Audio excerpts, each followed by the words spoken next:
27 years after Tupac Shakur's death rocked the nation, someone's finally been charged. So who is Dwayne Keefe D. Davis, and what was his alleged role in Tupac's murder? Let's take it back to September 7th, 1996. Tupac was a passenger inside a BMW being driven by Marion Suge Knight, the founder of Death Row Records, as part of a fleet of around 10 cars. They were sitting at a red light near the Las Vegas Strip when a white Cadillac drove up next to them and opened fire, according to the AP. Tupac was shot 4 times and died less than a week later. He was 25.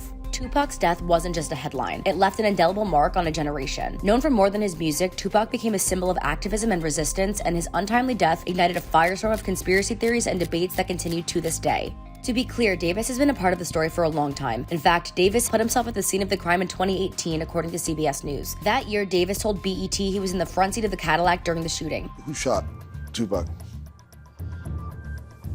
To keep it for the code of the streets. It just came from the backseat, bro. Fast forward to 2019. Davis did something most people with a known connection to a serious crime don't. He wrote a memoir. The self-proclaimed Compton Street legend implicated his nephew, Orlando Baby Lane Anderson, saying that he had been in the backseat of the Cadillac. Note, Afeni Shakur, Tupac's mother, had her eyes set on Anderson too, naming him in a wrongful death suit back in '97. But Anderson himself was killed in a gang-related shooting a year after she sued. According to Davis, the fatal shooting was the result of a disagreement between gangs, the Bloods, associated with Death Row Records, and the Crips, whose members included Anderson and Davis. Following a boxing match at a Las Vegas hotel, Tupac, Knight, and their entourage ran into Anderson, someone they'd clashed with previously. What followed was a brawl caught on surveillance camera, setting the stage for a night that would be inked in history. Davis paints a picture of a night filled with tension. He writes that he and his crew were parked outside a club, waiting for Tupac. They eventually got tired of waiting and left, but while they were making a pit stop to get liquor, they spotted Tupac and his Death Row caravan. The shit was on. Tupac made an erratic move and began to reach down beneath his seat. It was the first and only time in my life that I could relate to the police command. Keep your hands where I can see them. Instead, Pac pulled out a strap, and that's when the fireworks started. One of my guys from the backseat grabbed the Glock and started busting back.